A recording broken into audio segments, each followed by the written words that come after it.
Po, sa ating kagalang-galang na Mayor Francisco Isko Moreno Dumagoso, sa ating butihing Vice Mayor Angela Lechi Atienza, sa ating mga councilors na nandito po, si Councilor Paco Goso at Councilor Jack Lau, sa ating physician in charge, Dr. Desidorio, sa ating mga hospital directors, si Dr. Licuana ng Baseco, full course po kami. Si Dr. Janet Del Mundo Tan ng ating Gat Andres. Ang pinakapogi po, si Dr. Edwin Perez ng Hospital ng Tondo. Of course, si Dr. Nerissa Sesco ng ating Santa Ana Hospital. Dr. Eric Sison ng Hospital ng Sampaloc. Dr. Ted Martin ng ating Justice Abad Santos Hospital, and then si Dr. Baradi ang ating katuwang sa Ospital ng Maynila. Ang ating mga kasama sa ating paglilingkod, si Dr. Paz Corrales, ang DOH na lagi nating kaagapay, Ma'am Michelle Tagakay, of course, ang ating pinakamaganda at matulungin na PhilHealth representative, Miss Yvonne Fernandez, na officer in charge ng LH Leo Manila, at ating si Miss Lani Laperal ng PhilHealth also, at ang aking mga wings sa Manila Health Department, Dr. Ed Santos, ang ating Assistant City Health Officer, ang anim na District Health Officer, full force po talaga kami ngayon, si Dr. Manese, District 5, Dr. Tinky Celis ng District 2, walang pakalaman ng konti.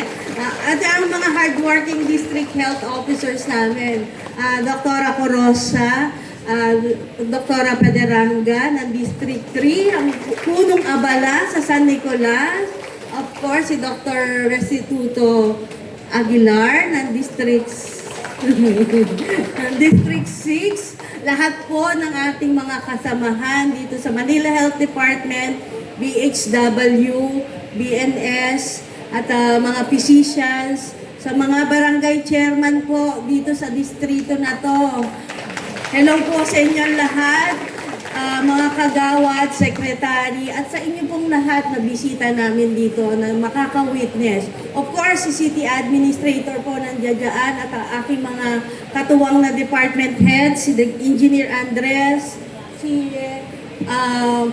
Director Kenneth Amoral, full course din talaga, di ba? Si Mr. Biahe ng MTPB, si Director Arnel Angeles, at ang ating magandang DTCAM, nakita ko kanina, si Director Crystal Bagatsing. Magandang umaga po sa inyong lahat. So masigla talaga ang umaga natin ngayon dahil tayo po ay pinagpala at nagkaroon ulit tayo ng isang bubuksan na health center. Ito po, of course, ang ating IMED pala, ang pinaka-importante sa amin, si Mr. Wilchon Chan. Bubuksan po natin uli ang San Nicolas Health Center matapos po itong na-identify natin last February na medyo siya po ang nasa huli, nasa laylayan po ng ating mga health center when it comes to standard and facility care. So, pinagawa po natin to simula February at ngayon po masaya tayo na in a matter of ilang months lang, end ng June natapos at ngayon po ay bubuksan natin para mapagserbisyuhan ang mga taga-distrito 3. Opo. So, layunin ng rehabilitasyon ng health center na ito na mabigyan ng ligtas, komportable, dekalidad na health center ang bawat batang Maynila, pati na po ang masisipag nating mga kawani dito sa health center na to. Ang Manila Health Department naman po ay patuloy na magiging kaisa sa layunin ng ating punong lungsod sa pagbibigay ng minimum basic needs sa mamamayan, lalo na sa sektor na pangkalusugan. At bilang kinatawan po ng health center, ng lungsod ng Maynila ay mas paiigtingin, papalakasin, aayusin, i-maintain, mamahalin ang bawat health center at ospital dahil dito ay mabibigyan natin ng tama, may quality healthcare ang bawat batang Manileño. Nababawasan na nga po ang reklamo sa akin na dumarating sa opisina ko. Ang dumarating na lang po ay puro pasasalamat. At ang pasasalamat na yan ay iniaabot ko sa bawat isang taga Manila Health Department at taga Ospital Nakawani. Palakpakan po natin sila. Mas kumpletong mga ospital at health center ang nais nating ibigay sa Batang Maynila. Kumpleto sa kagamitan at gamot at may nurse-patient ratio. Pati na rin doctor-patient ratio. Para sa ating mga pasyente at healthcare worker. Yung feeling mo, papasok ka pa lang, parang gumagaang na yung pakiramdam mo. At ito pong San Nicolas Health Center na to ay napuntahan na po ni Regional Director Lester Tan. At sinabi niya po sa akin, after 2 months, Dr. Grace, gawin natin uling lying-in center, ang San Nicolas Health Center. Kaya po, salamat po, Yorme Isko, Vice Mayor Chief, Manila City Council, at ating mga partner mula sa national government tulad ng DOH, PhilHealth, EMED, sa inyong tuloy-tuloy na suporta sa ating mga health center, lalo na dito sa San Nicolas Health Center. Maraming salamat po at kasiyan nawa tayo ng poong may kapal upang mapagsilbihan ng maayos ang bawat Manileño. Thank you very much and good morning. Maraming salamat po, our officer in charge ng Manila Health Department. Magandang umaga sa inyo lahat. Masaya ba kayo ngayong umaga? Alam niyo, sa totoo lang, may pagka-miracle worker talaga ang ating alkalde dahil sinabi niya sa akin, dapat 6 months gagawin ito. Ngunit 5 months pa lang at i-inaugurate na natin. Kaya palakpakan po natin ang ating napakagaling na si Yormisco Moreno Domagoso. At syempre, isama natin ang ating napakasipag na MHDOIC Doktora Direk Grace Padilla. Hindi na rin natutulog yan kasama namin. Pero maganda pa rin. Engineer Andres, ang head ng DEPW na siyang gumawa ng paraan para mapabilis ang construction nito. Palakpakan din natin. Dr. Gladys Desiderio, Dr. Maria Paz Corrales, Miss Yvonne Fernandez, lahat ng barangay chairman yan nandito. Palakpakan nyo yung mga sarili. And of course, ang ating mga konsahala narito ngayon. Alam nyo, ang dali-daling sumuporta on my end bilang PC Alcalde at presiding officer ng ating alkalde dahil pag sinasabi niya na ang gusto niya ibigay sa taong bayan ang mga bagay na hindi niya masyado nakamtan nung siya ay bata pa at sinabi niya na gusto niya mag-focus sa minimum basic needs, specifically health. Marami sa mga ordinansang pinukpok namin together with the City Council ay nakaangkla dito. And with that, alam ko kahit pa paano, masarap sa aking puso, nakasama ako sa legasiya na binubuo ng ating alkalde. Alam niyo, nandito ako para ipakilala sa inyo. Alam ko, isang tao na kilalang kilala niyo na. Pero if there's anything that I would like to share with you, yung mga bagay na narinig ko at nakita ko sa kanyang likuran, nakita ko ang kanyang puso. At nakita ko na gusto talaga niyang paginhawahin ang buhay ninyo. In fact, sinabi nga niya, out of the 44 health centers that are existing in our city, marami dun patay na. Pero, balang araw, bubuhayin din na. Kaya, ibibigay ko na po ang mikropono sa regalo sa atin ng Panginoon, our very own Yorme Isko Moreno Dumagoso.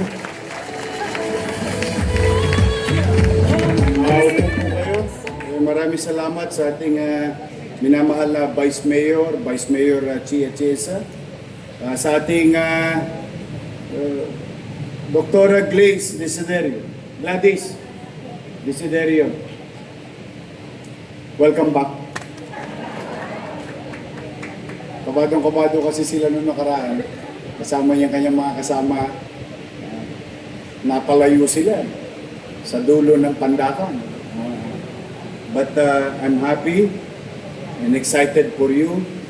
I would like to congratulate Engineer Andres because again and again, we are ahead of our target.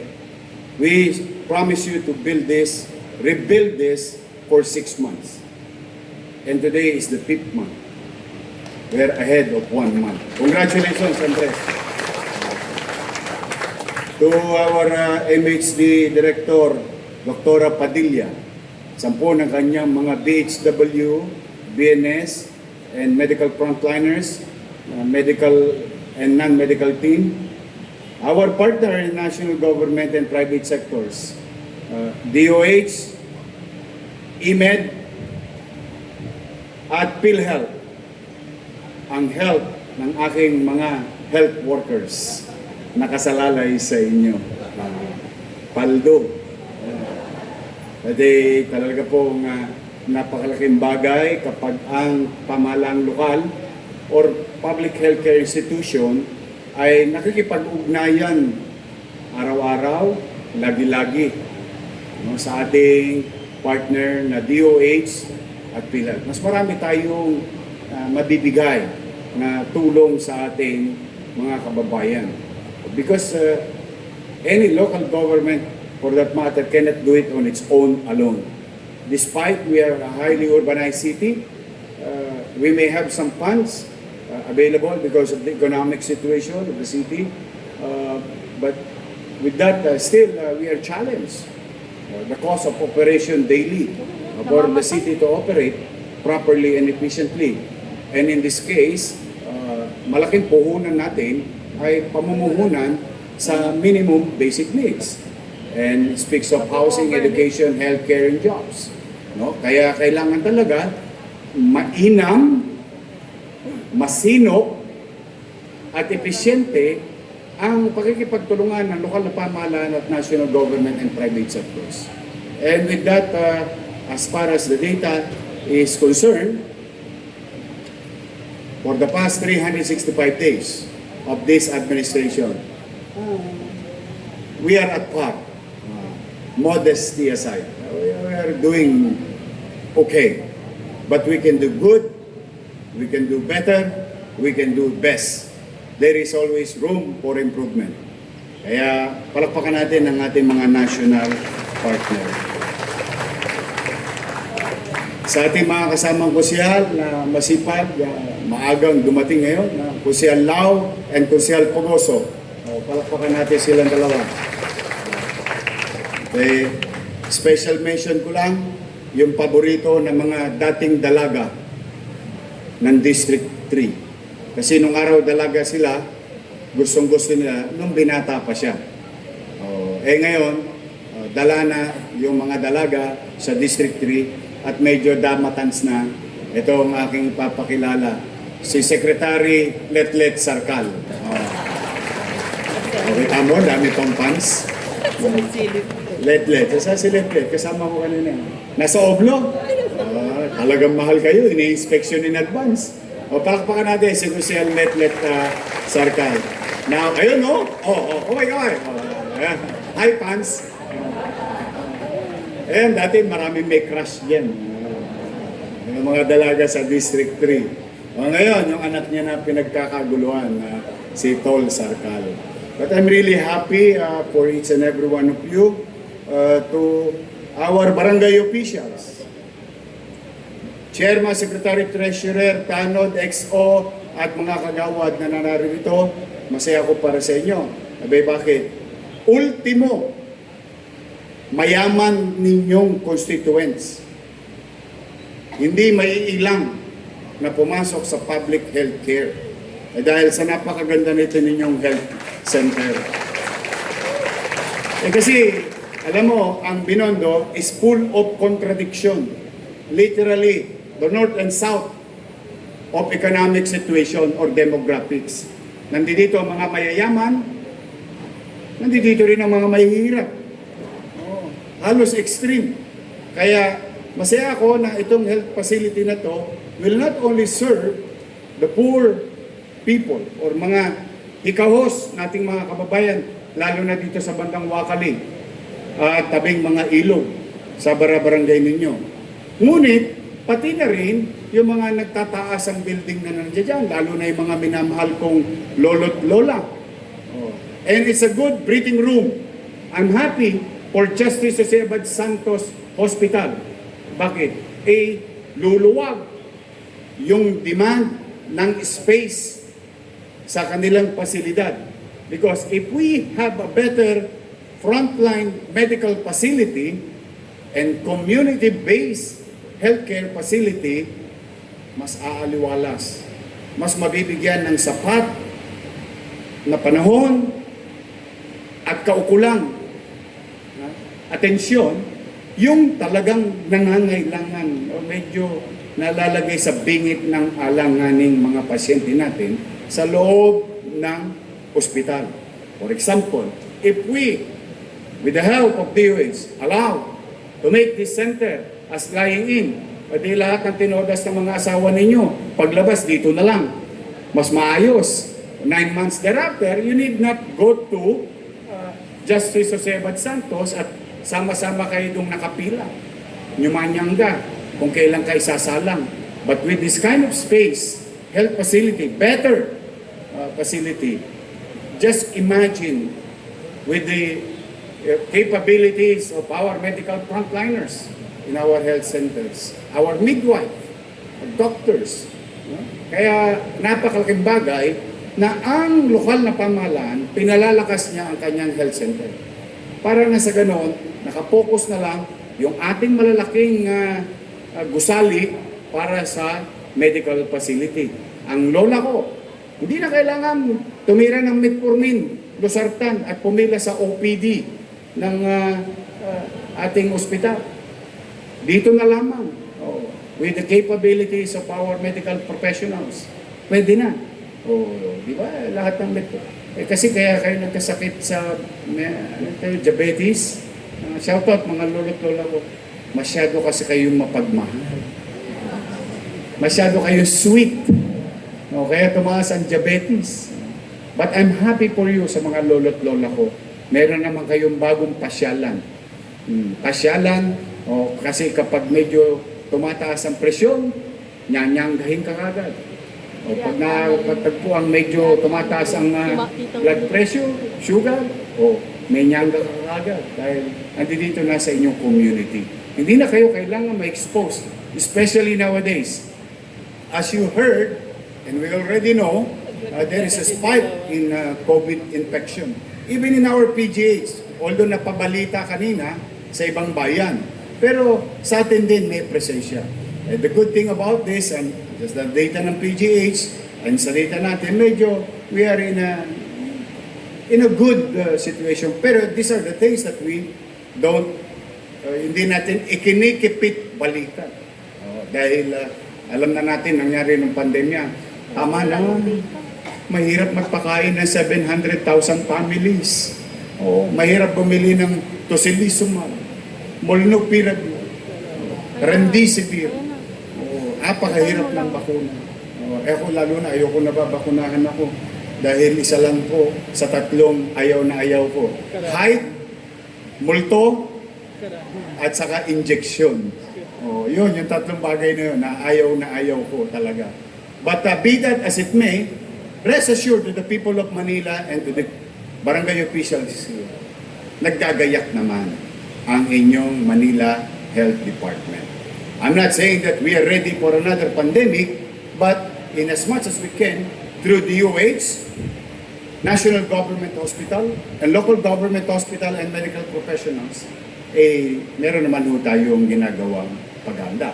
Kaya kayo magsisipag-ingat, lalo na yung aking mga minamahal na lolo't lola, baka hindi kayo umabot sa katapusan. Kasi may payout sa katapusan. Lubi-lubi na naman muli.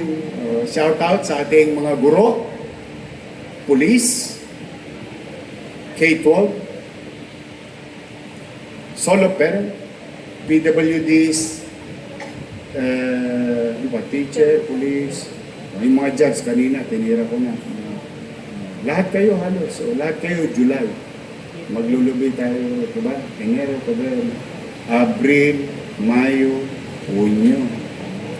I love you. Natatanggap niyo ba yung cake? O pinabawasan ko yung tamis? Bakit tong cake na to? Hindi matamis. Okay, kasi ayoko kayo magka-diabetes. But I'm really happy. Basta tandaan nila, pasensya na kayo mga bata kung hindi pa kayo senior. Yung kumbaga sa Saranggola, may kilya ako ng konti sa aking mga minamahal na senior citizen. Huwag kayong mag-alala, una-una lang yan. Darating din kayo dyan.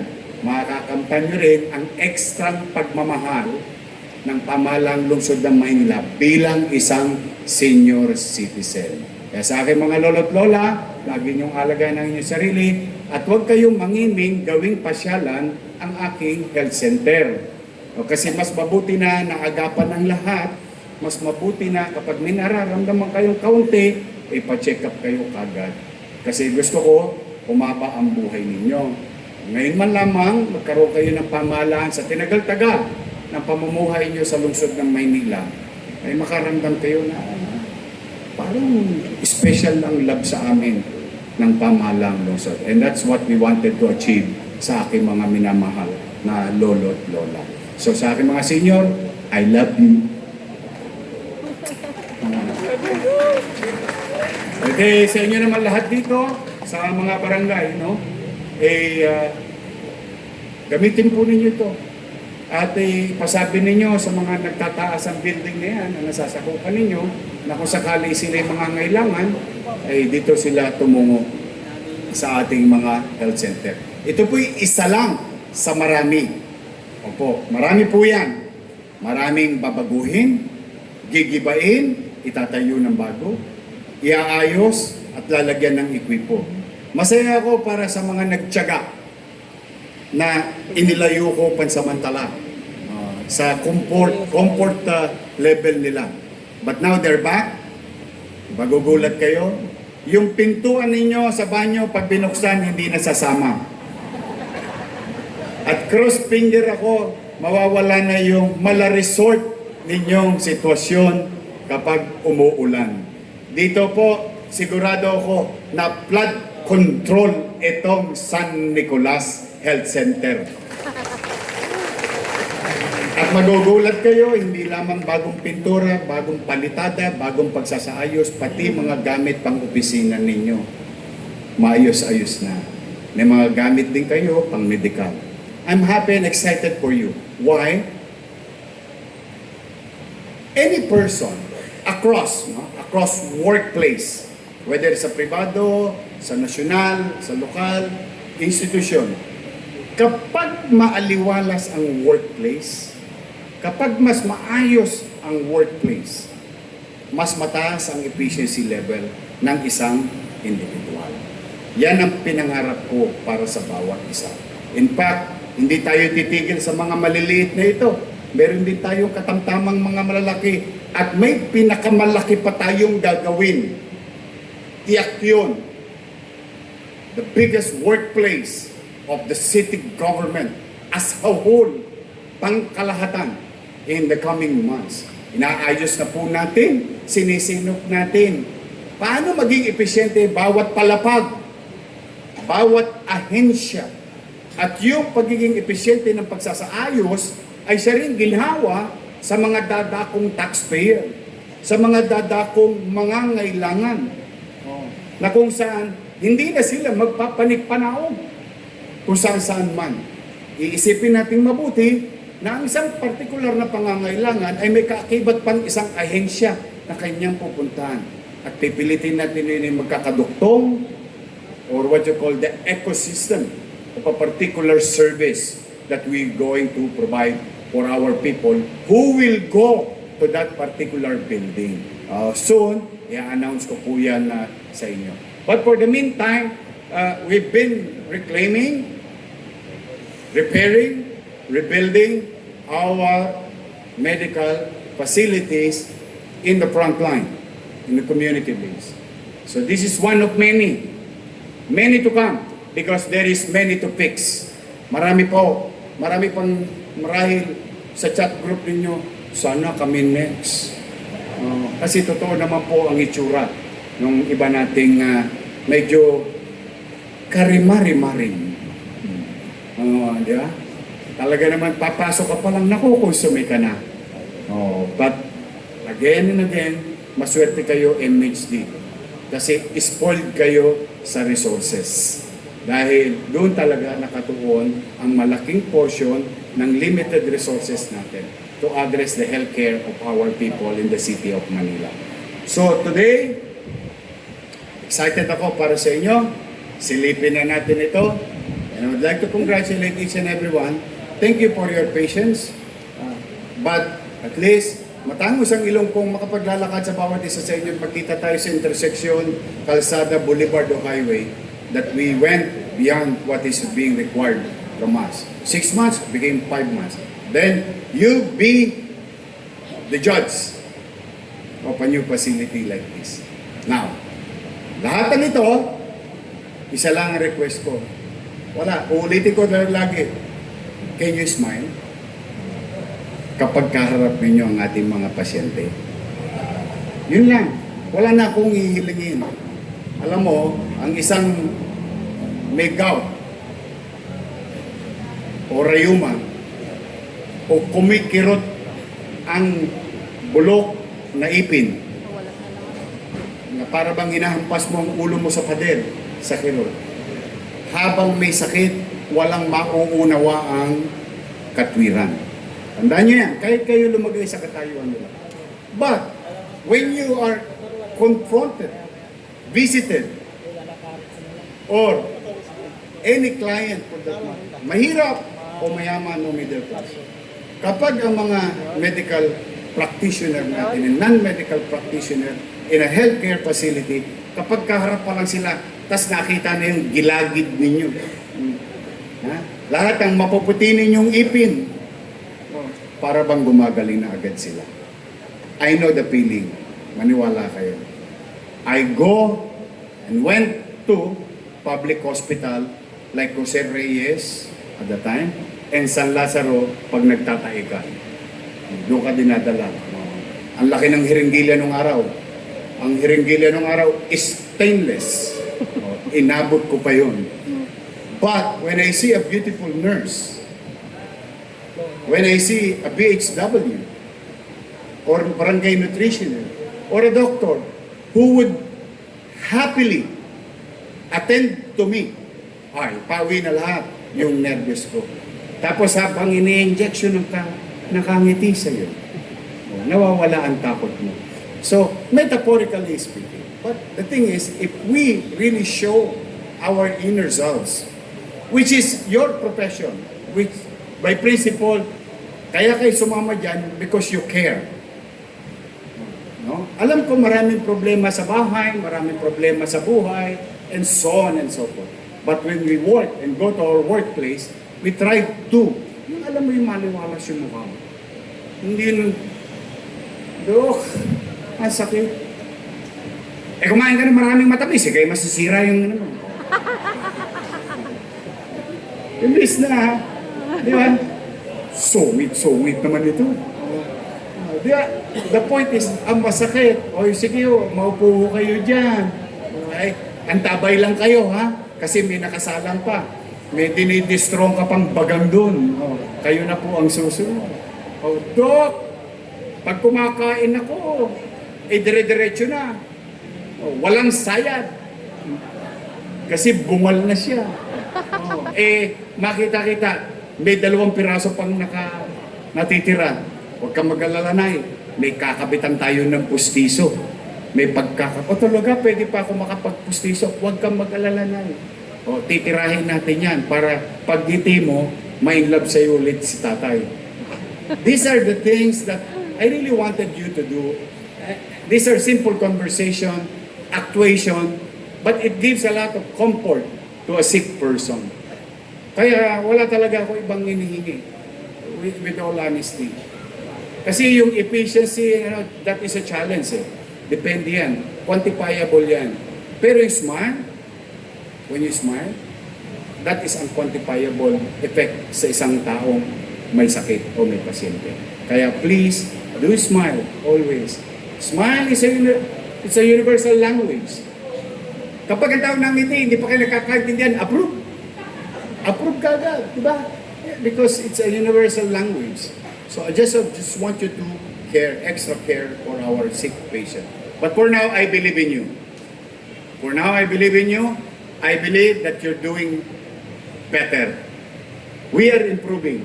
It's still not a perfect organization, but we are doing better. And I think you can do the best. There is always room for improvement. And with that, in exchange, ay pumanatag kayo. Pipilitin ko. Marami pa, apakarami pa. Yung Aurora lang, yung bodega, doon sa distrito, sa Almeda. Marami pa tayo. Doon sa Sampaloc, may isa pa nakasara doon. Marami pa tayong aayusin. At hindi lang natin yan basta ayusin, unti-unti pupunan ko ng mga takdang gamit. Takdang gamit. Itong susunod natin, itong Tondo Porsche, para 50-year-old na. Pero mas lalaki. Sa totoo, parang hospital po yung gagawin doon. Good for Gat Andres. Pag tinayo natin yung Austin, good for Gat Andres. Kita ninyo, ito po foot traffic, para lang magkalaman yung kwento ko on how we declog foot traffic in our institution. Alam niyo nung nabuksan yung Baseco, o tanungin niyo yung Gat, nabawasan ng utaw. Kasi hindi na lumalabas yung tao sa Baseco. Dati lahat yan ng takbo niyang Gat at saka Justice Josebad Santos. Pero unti-unti, pag napunan ko na yung kumpleto na gamit, kasi nakukumpleto na yung medical professionals, nagdadatingan na yung mga gamit, ma-afford na natin yung level 1. Pag na-afford na natin yung level, fully functional hospital na siya. So what more we can do? Tingnan po rin nyo, dito lamang 1, 2, 3, 4, 5, 6, 7. Ito yung last month na inaprobahan namin. Worth 216 million. 6 na bagong health center ang i-renovate. See? What more we can do in the coming years and months. We will not stop. Promise ko yan sa inyo at hindi ko yan titigilan. Dito pa. 1, 2, 3, 4, 5, 6, 7, 8, 9. 9. After 6, there is 9. So just imagine, hindi ko na sasabihin kung saan, baka ma-excite. I'll be there in the coming months. But for now, congratulations. Lalo na sa mga barangay official natin na lagi nakakalabit ng kanilang mga kabarangay sa panggasto sa mga maintenance and so on and so on. At least makakaluwag-luwag ito sa inyo. At masaya ako para sa mga taga Binondo, lalo na sa San Nicolas, sa 3rd District. More to come, niyawa ang Diyos. Basta, for now, ipinagpapasalamat ko sa Diyos, sa taxpayers of the City of Manila. Kahit na talagang inabutan natin sadsad na sadsad, pero kita nyo, na itatawid natin. So, sa ating mga health workers, I'll see you soon. Alam nyo na. Kakapaldo nyo lang 2 weeks ago. Excited na ako kasi may nakita na naman akong pera. Uy, dumami ulit Kaya galingan ninyo, the more dumarami, baka mamaya, meron na naman kayo ulit. To our directors, at least now you're witnessing the continuing improvement of our medical facilities in the community. This will ease your operation. Muli po, nanay tatay ko, mga senior citizen, I love you again. Hindi ako magsasawang mag-I love you sa inyo. Talaga kasi mahal na mahal namin kayo. Mahal na mahal kayo ng lungsod ng Maynila. Mag-iingat kayo at pagpalain nawa kayo ng Pong Manila! God bless. Thank you. Maraming